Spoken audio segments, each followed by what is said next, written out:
Part 59. Appendix 1. Non-hearing victim testimony. Felicity. Survivor. This is the first time I have ever shared a full account of what has happened to me as a child. The first assault happened shortly after my 8th birthday. On this occasion, he asked me to help him put up a shelf, so we went into a back room, and he closed the door behind us. He had closed the door before, although closed doors made me feel uncomfortable and trapped. There were nails in a small box, and he asked me to pass them to him. When I went to pass them to him, he came on top of me, and put his hands all over me. I do not remember him saying anything at first. I froze and could not move. I remember being very scared. I also remember being terrified that I would get into trouble. He told me that if I told anyone, I would be taken away. I was terrified of going home afterwards. This was the starting point of years of abuse, sexual molestation and torture. This man was the first person who had harmed me in this way. He then progressed to trafficking me to other men, predominantly Asian, outside the local area. After this, I began being collected either by taxi or by men who would pick me up personally. These collections often took place after school, on church nights when I was supposed to be attending church, and sometimes at weekends. I was also put in situations where I was made to participate in harmful acts involving other children. This was used to confuse boundaries, and to make what was happening feel normal, while also creating secrecy and fear about speaking out. The man was described to me as someone who adored me, and would marry me. I was told this was God's plan and that I would need to convert to Islam. This was presented as love and destiny, but it functioned as manipulation and control. The man linked to my initial period of abuse attended a Christian church. My contact with him, and the way faith was referenced, were used as part of the narrative to gain trust and legitimize what he was saying. I remember at one point being given a book about Islam by one of the Asian perpetrators, and being told I needed to learn it, as part of the pressure to convert. Another upstairs room was known to me as a punishment room. I describe it this way, because it was the room where girls were taken if they were said to have done something wrong. Inside that room, I remember crate-like enclosures similar in appearance to dog crates. Some were positioned on the floor and others above. I also recall there being various items in that room which were used to hurt or punish people. Entering that room was frightening, and it was understood that being taken there meant serious punishment. I do not recall people always explaining why punishments were happening. I remember one of the worst punishments I ever witnessed involved another girl who was accused of reporting one of the men to the police. At that time, I had answered back, and Cha had stood up for me. She was slapped, and both of us were taken upstairs. We were in the punishment room when another girl was brought in. The men stated that she had reported one of them to the police and needed to be taught a lesson. I then witnessed an iron being used on the girl's back while it was hot. I remember seeing severe burns and skin damage to her back. This memory has remained deeply traumatic to me. My recollection is that the girl later died. I remember seeing her being strangled afterwards in that room. I recall there being several men present, approximately 4 in total. I was terrified. At one point both Cha and I were pregnant at the same time. All of these pregnancies ended in miscarriage. I was with Cha when she experienced a miscarriage. At the time, neither of us properly understood what was happening. I thought she was dying. Seeing what happened to Cha later helped me understand what was happening when I miscarried myself. I have experienced multiple miscarriages in my life. When Cha stopped being brought to the house, other girls were brought instead. I asked one of the men where she was. After I asked about her, I was placed in the punishment room. One of the men told me that she would never be coming back. They laughed and said they had killed her and that I would never see her again. However, one of the men also said he wanted to take her away to Pakistan. I witnessed a serious violent incident involving a man I believed to be a police officer. I remember his face and name. A girl was shot in front of me. This recollection is distressing and has remained vivid. During this period, I was made to feel that I was completely under the control of the men involved. I was threatened with extreme violence and told things, such as that I could be chopped up and fed to pigs. Because of these threats and the abuse I had already experienced, I genuinely believed that I would be killed if I disclosed what had happened or what I had witnessed. At some point during this period, I attempted to end my life using a gun belonging to one of the men involved. I attempted to shoot myself by putting it to my head. I had never used a gun before, and didn't know how to use it. I pulled the trigger, but it did not go off. I remember the adults being extremely angry. I recall being threatened that I would be arrested, and I felt terrified. He put me into a van with 7 other girls and 2 boys in a crate, drove us out into the middle of nowhere, and took us all out, lined us up and told us the rules, what we will be doing. 4 of the girls were taken from abroad to be sold here. They didn't speak English. One of them talked back to the guy who was going to buy them, and he snapped and stabbed her over and beat her. Then he set her on fire and made us all watch. That's what changed me. That's why I tried to jump out of the window. Towards the end I had to dig my own grave. There was one man I remember distinctly. He would talk about wanting a rose to his Fred. He talked about his idol being Fred West, and he wanted a partner he could kidnap, kill and eat kids with. He talked in detail, and I saw him again when I was 27. I did try to report him at 27, but they didn't believe me. I recall one occasion where he hung me upside down by my feet and whipped me. He then urinated on me. I also remember him forcing acts upon me and pouring substances over me while laughing, as though he found it amusing. His behavior appeared sadistic and degrading. The house resembled other houses I had previously seen, where girls were present. I remember seeing a very young girl, approximately 5 or 6 years old, tied up near the kitchen area. I could also hear other girls elsewhere in the property. The man I knew as Raz appeared to enjoy watching another man molest me. During the assault, I screamed at him to help me. I recall that he eventually told the other man to stop and instructed him to leave the room. However, once the other man left, Raz then sexually assaulted me himself. I remember him saying that the night was special, that he was celebrating something, and that I had been purchased for the night as a reward for his associates. Over the course of the night, numerous men assaulted me. I cannot remember how many there were. I remember Raz sitting in the corner, watching while the abuse took place. At some point during the night, I was forced to take additional tablets or substances. I became extremely disoriented, dizzy, nauseous, and unable to move properly. I remember the room spinning and seeing double. I felt physically heavy, as though I could not control my body. I vomited over myself at one stage because I was choking, but the abuse continued regardless. I remember witnessing severe abuse directed towards the baby while the mother was forced to watch. I recall seeing cigarettes being put onto the baby. The woman was white, the baby was of mixed heritage. These men then killed the baby. The incident caused me extreme distress and remains one of the most traumatic memories I carry. At the time, I felt emotionally overwhelmed and psychologically broken by what I witnessed. I experienced ongoing nightmares, flashbacks, dissociation, shame, fear, and emotional numbness. There were periods where I blocked out significant parts of what had happened in order to cope and survive. I also experienced repeated situations where I felt disbelieved, dismissed, or treated as though I was inventing events, which had a deeply damaging effect on my confidence and mental well-being. A significant part of my healing has come from finally being listened to, believed, and validated. Being heard has helped me begin to understand that what happened to me was not my fault. Although I still experience the effects of trauma and some symptoms remain, I now experience fewer nightmares and flashbacks and feel more able to speak openly about what happened. I also feel emotionally lighter than I have for many years because I no longer feel completely silenced or alone with these experiences. Victim testimony. Claire, survivor. There were always white girls coming in and out, some even younger than me. Some girls dealt drugs for the men, and many of those girls still hang around with the same perpetrators now, which makes me very sad. We were just in and out of all these party houses, drugs, men, doing whatever they wanted.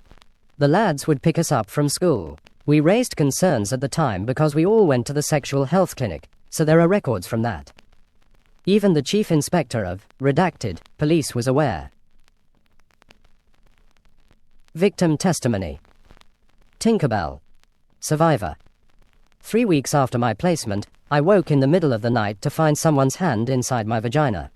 I was 14.5 years old. The night social worker was a Scottish man. I reported what had happened. He took me to the office, sat with me, and helped me write a report.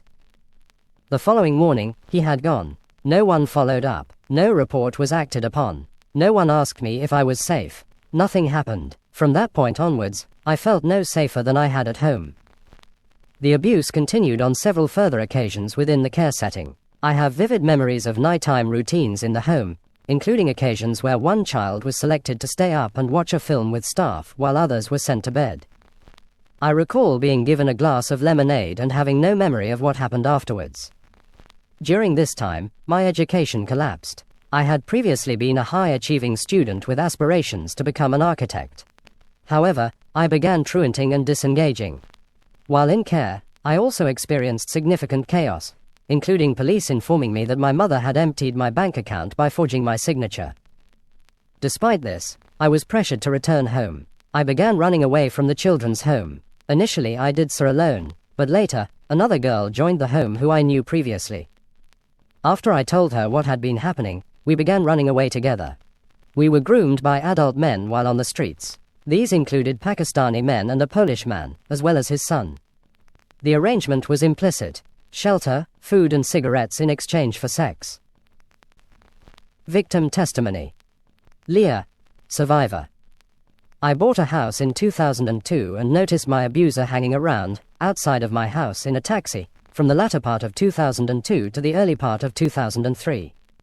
After I started having serious problems with my abuser, early in 2003, I made numerous reports about him to the police in 2003, including about him non-stop stalking me, abducting me, violently attacking me almost every day for hours on end, breaking my nose and other bones, etc., non-stop molesting me, non-stop falsely imprisoning me, and him constantly threatening to kill me and my 5-year-old niece. He claimed to be the son of the chief of police of Baghdad, and he had 2 passports with 2 different names. Whistleblower testimony.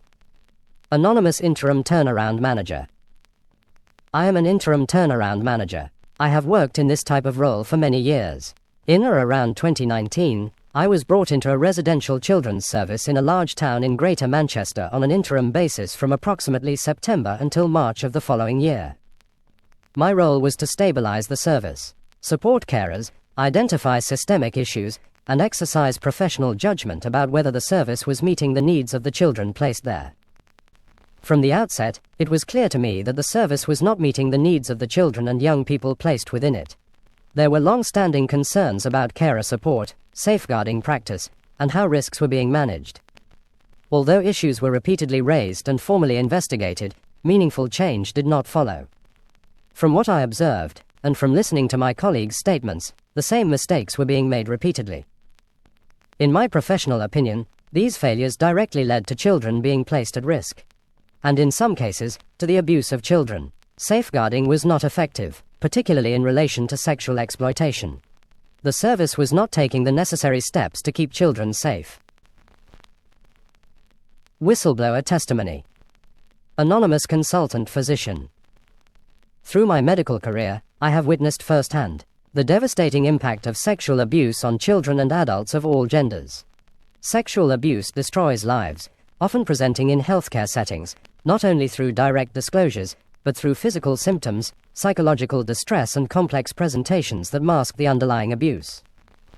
Despite this, at no point during my medical training or professional development was I taught how to identify grooming or trafficking, according to the profile later described by Professor Alexis J. or more recently referenced in Casey's 2025 audit of grooming gangs.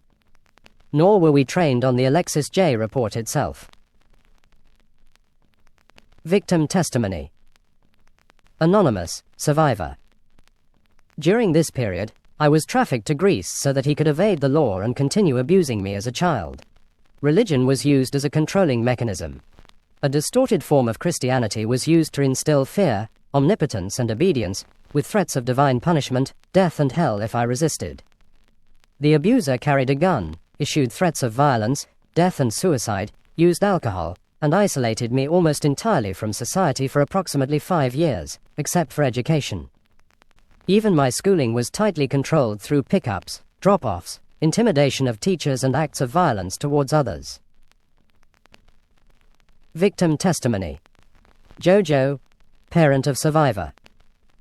There is a widespread belief that children are only groomed or sexually exploited if they come from chaotic backgrounds or are in care. That was not the case for our family. Grooming has no boundaries. I had 5 children. All of them are well respected, have good jobs, and have families of their own.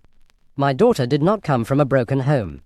Another disturbing pattern emerged. We would find her dumped on our doorstep in the morning, intoxicated. The men grooming her were giving her alcohol and drugs.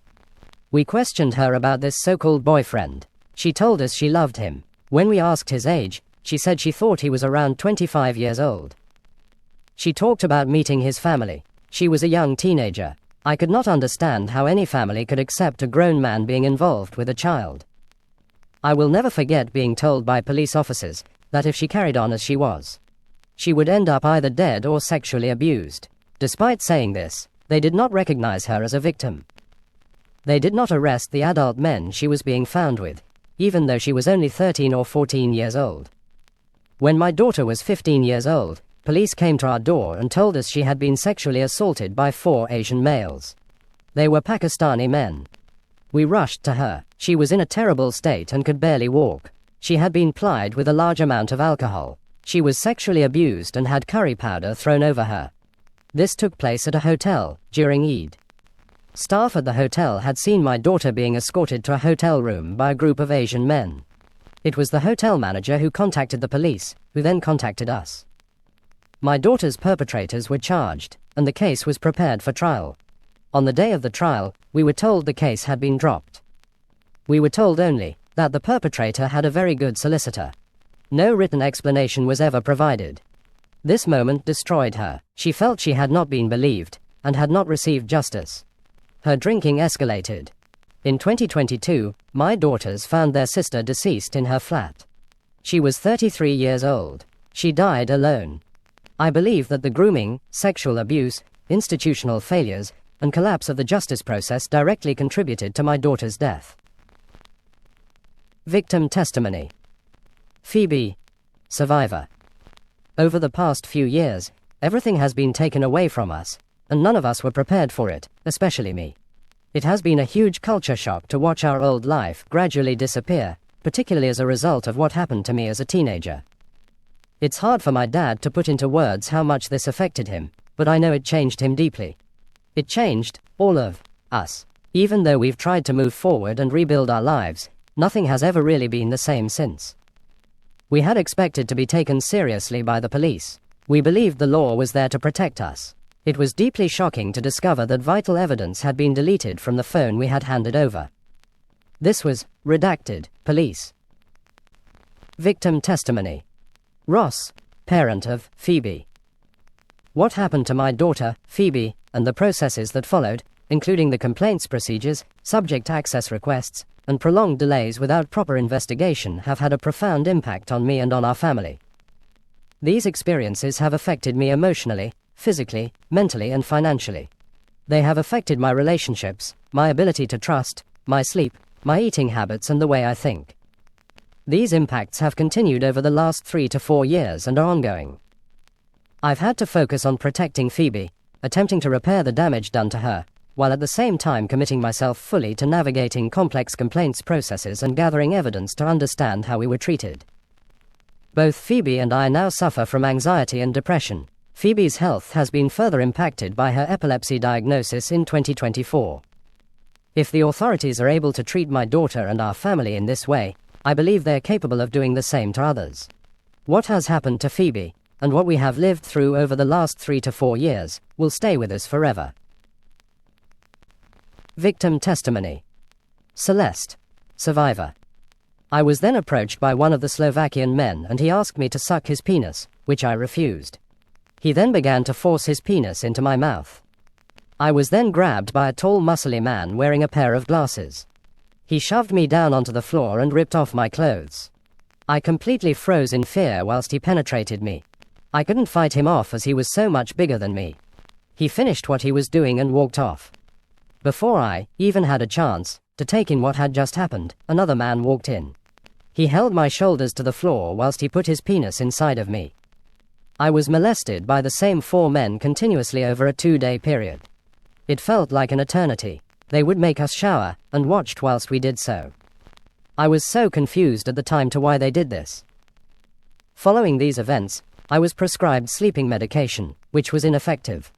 I was also prescribed medication for bipolar disorder. However, this did not improve my condition. At no point was I offered consistent or appropriate emotional or psychological support. My foster carer arranged for me to attend art therapy sessions, but I did not feel that these were beneficial. I felt significantly let down by the system. No professional made any meaningful effort to speak with me about my experiences following the incident. My social worker attended only for routine monthly visits, and there was no additional support provided. Approximately 3 years later, my foster carer received a telephone call informing her that my case had been discontinued due to a lack of evidence. I found this extremely difficult to understand, particularly given that I had identified 4 individuals in connection with the offenses committed against me.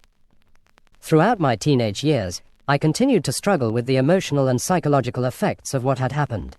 I found it extremely difficult to cope with everyday situations that others may consider normal.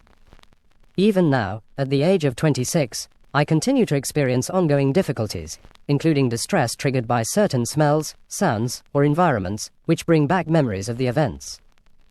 I have attempted to engage with various forms of counseling and therapy. However, due to my lack of trust in professionals, I have found it difficult to fully engage, and these interventions have not been successful. I wish to make clear the long-term impact that these events have had on my life. While I understand that some aspects of this statement may extend beyond the immediate facts of the incident, I believe it is important to explain the lasting consequences. The trauma I experienced was significant, and I also feel that the response of the professionals involved made the situation more difficult than it needed to be. I feel that I was let down by South Yorkshire Police and social services in the Rotherham area. I remain deeply affected by this, and continue to reflect on how others may have had similar experiences.